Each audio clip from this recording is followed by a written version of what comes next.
Assalamualaikum warahmatullahi wabarakatuh.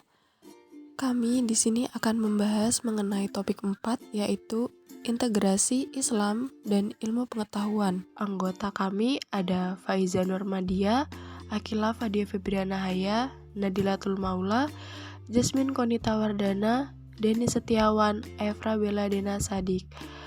Pokok bahasan yang akan kita sampaikan yang pertama yaitu ada hakikat ayat-ayat Allah, yang kedua ada kesatuan antara ayat kauliyah dan kauniyah, yang ketiga ada interkoneksitas dalam memahami ayat kauliyah dan kauniyah.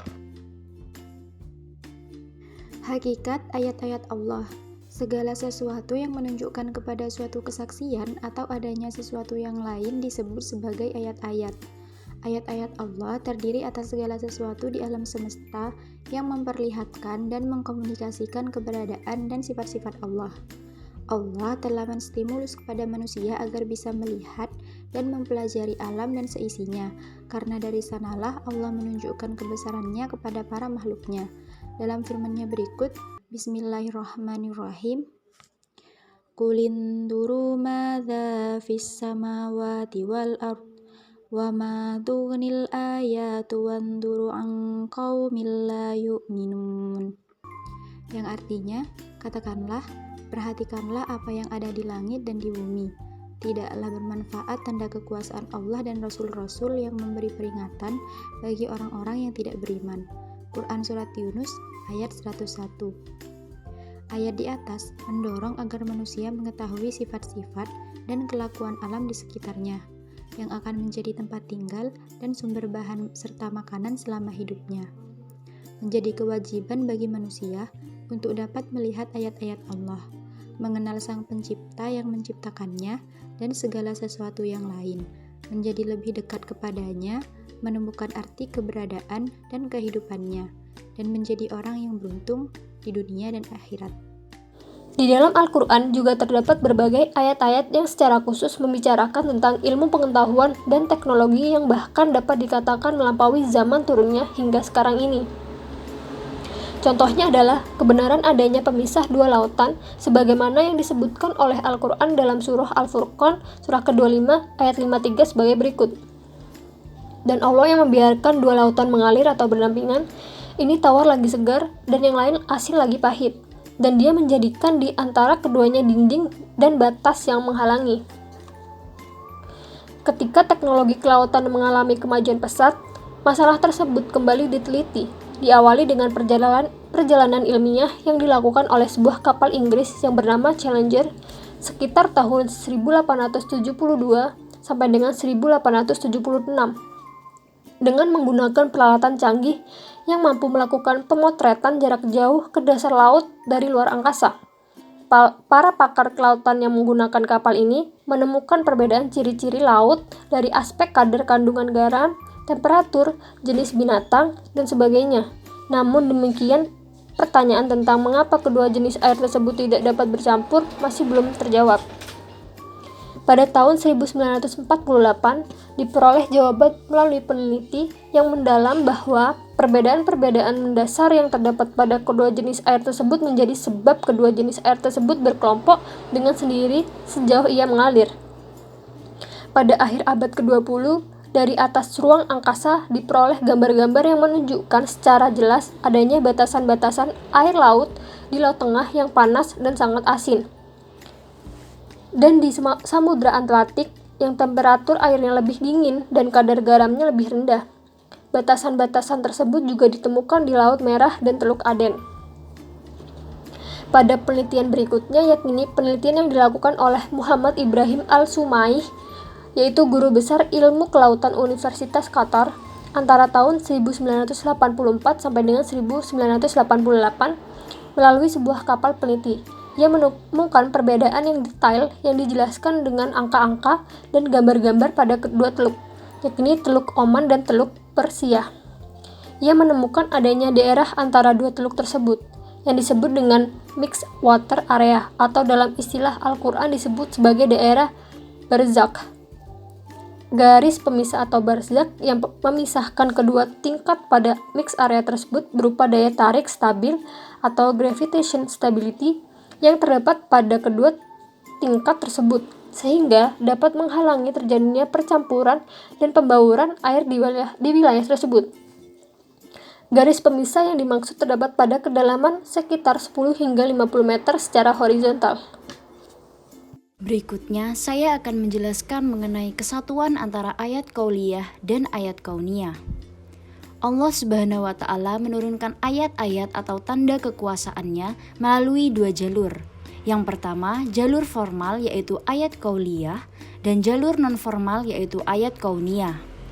Ayat qauliyah adalah kalam Allah atau Al-Quran yang diturunkan secara formal kepada Nabi Muhammad SAW. Sedangkan ayat kauniyah adalah segala ciptaan Allah yang terhampar di alam semesta antara langit dan bumi, yang mana seluruhnya adalah tanda-tanda sekaligus bukti eksistensi dan kekuasaan Allah Subhanahu wa Ta'ala. Paradigma seorang muslim terhadap ayat-ayat Allah ini, baik ayat qauliyah maupun ayat kauniyah, adalah mutlak benar dan tidak mungkin bertentangan, karena keduanya berasal dari Allah Subhanahu wa Ta'ala. Selanjutnya, ayat-ayat qauliyah mengisyaratkan kepada manusia untuk mencari ilmu alam semesta atau ayat-ayat kauniyah. Oleh sebab itu, manusia harus berusaha membacanya, mempelajari, menyelidiki, dan merenungkannya untuk kemudian mengambil kesimpulan. Allah Subhanahu wa Ta'ala berfirman, yang pertama, bacalah dengan menyebut nama Tuhanmu yang menciptakan. Yang kedua, Dia telah menciptakan manusia dari segumpal darah.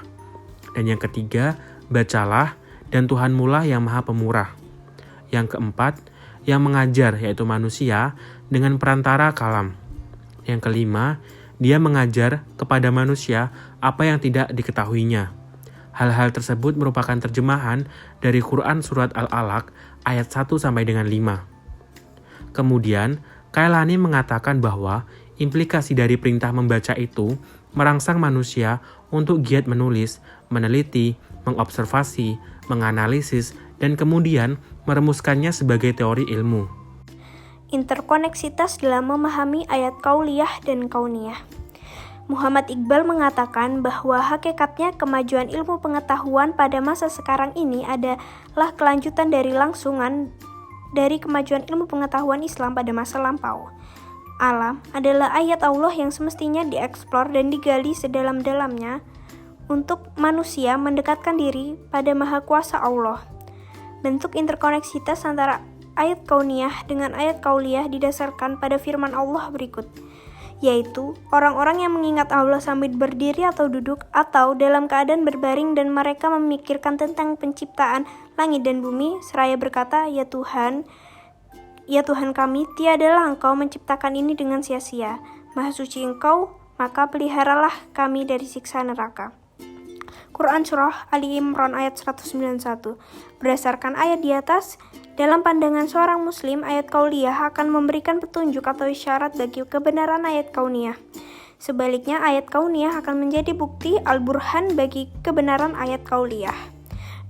Interkoneksitas antara ayat qauliyah sebagai petunjuk wahyu yang memberikan isyarat global tentang fenomena iptek untuk membantu menjelaskan dan mencocokkan terhadap ayat kauniyah. Hal ini merupakan suatu sunatullah yang terus-menerus tidak terputus. Kesimpulan, hakikat ayat-ayat Allah adalah bukti-bukti kebenaran, ekstensi, dan kemahakuasaan Allah yang dijelaskan melalui wahyu yang diturunkan kepada Rasulullah SAW, yang dapat memaksa akal dan kesadaran manusia untuk menerima kebenarannya, karena bukti-bukti tersebut sesuai dengan ilmu pengetahuan dan teknologi yang dipercayai kepastian kebenarannya setidaknya oleh akal manusia modern. Ayat kauniyah adalah kalam Allah yang diturunkan secara formal kepada Nabi Muhammad SAW. Sedangkan ayat kauniyah adalah fenomena alam. Jalurnya tidak formal dan manusia mengeksplorasi sendiri. Ayat-ayat qauliyah mengisyaratkan kepada manusia untuk mencari ilmu alam semesta. Oleh sebab itu, Manusia harus berusaha membacanya, mempelajari, menyelidiki, dan merenungkannya, untuk kemudian mengambil kesimpulan dalam berbicara tentang alam dan fenomenanya.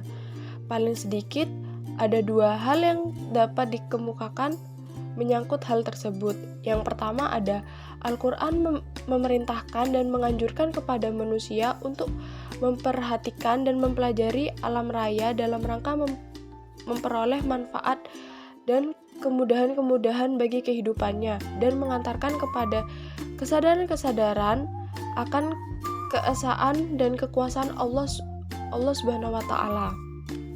Yang kedua, alam dan segala isinya beserta hukum-hukum yang mengaturnya diciptakan, dimiliki, dan di bawah kekuasaan Allah Subhanahu wa Ta'ala, serta diatur dengan sangat teliti. Interkoneksitas antara ayat kauniyah sebagai petunjuk wahyu yang memberikan isyarat global tentang fenomena iptek untuk membantu menjelaskan dan mencocokkan terhadap ayat kauniyah. Sekian video dari kelompok 4, kurang lebihnya mohon maaf. Wassalamualaikum warahmatullahi wabarakatuh.